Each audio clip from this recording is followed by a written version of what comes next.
வணக்கம் மக்களே, நீ நம்ம பார்க்க போகிறது டிஎன்பிசி குரூப் 4ல் கேட்ட ஒரு சிம்பிள் இன்ட்ரெஸ்ட் கொஸ்டின். ஓகேங்களா, தனி வட்டி கண்டுபிடிக்கணும். ஓகேங்களா, இது எப்படி சால்வ் பண்ணுறேன்னு பாருங்கள். ஃபர்ஸ்ட் ஆஃப் ஆல் நம்ம என்னென்னா தனி வட்டி ஃபார்முலா தெரியுமில்ல எல்லாருக்கும்,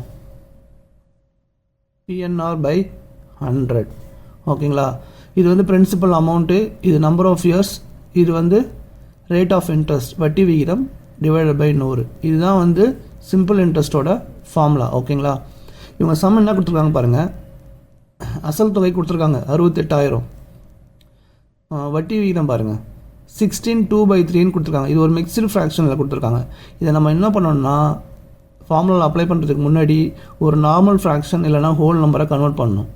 இது எப்படி கன்வெர்ட் பண்ணோம்னா இங்கே பாருங்கள் 16/2/3 வந்து இங்கே பாருங்கள் 16 × 3 என்ன வரும் 48. 48 + 2 50. கீழே இருக்குது அப்படியே போட்டுக்கோங்க. ஸோ இதை நம்ம கன்வெர்ட் பண்ணும்போது 50/3 50/3 ஆகிடும். ஓகேங்களா, நெக்ஸ்ட்டு மந்த்து பாருங்கள். எப்போவுமே வந்து இயர்ஸ் தான் வந்து ஃபார்முலாவில் போடணும். ஆனால் இவங்க மந்த்து கொடுத்துருக்காங்க. அந்த மாதிரி மந்த்து கொடுத்தாங்கன்னா கொடுத்துருக்க மந்த்தை வந்து 12ஆல் டிவைட் பண்ணணும்.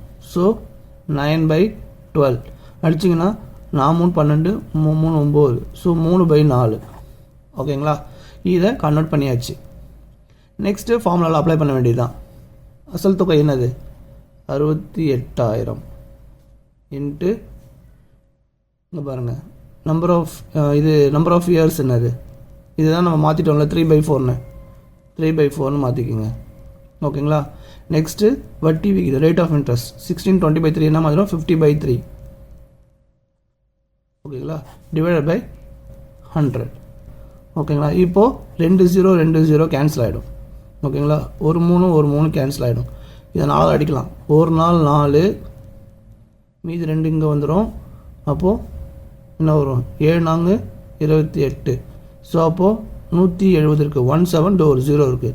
170 × 50. ஓகேங்களா, இதை மல்டிப்ளை பண்ணால் நமக்கு கிடைக்கிறது 8,500. இதுதான் இதோட ஆன்சர். ஓகேங்களா, இந்த மாதிரி சிம்பிள் இன்ட்ரெஸ்ட் கேட்டாங்க, தனி வட்டி கேட்டாங்கன்னா இந்த மாதிரி தான் கண்டுபிடிக்கணும். ஃபஸ்ட்டு இதை மாற்றிக்கணும். நெக்ஸ்ட்டு மந்தில் கொடுத்தாங்கன்னா 12ஆல் டிவைட் பண்ணிக்கணும். இது மாதிரி ரேட் ஆஃப் இன்ட்ரெஸ்ட் வந்து மிக்சட் ஃப்ராக்ஷன் கொடுத்தாங்கன்னா நார்மல் ஃப்ராக்ஷன் எல்லாம் ஹோல் நம்பரை கன்வெர்ட் பண்ணி ஃபார்முலாவில் அப்ளை பண்ணிங்கன்னா உங்களுக்கு ஈஸியாக ஆன்சர் கிடைச்சிடும். ஓகேங்களா, யாரெல்லாம் குரூப் 4ல் இந்த சம்முக்கு கரெக்டாக ஆன்சர் பண்ணுங்கள் கமெண்ட் பண்ணுங்கள். இந்த வீடியோ உங்களுக்கு பிடிச்சிருந்தா லைக் பண்ணுங்கள். நன்றி மக்களே.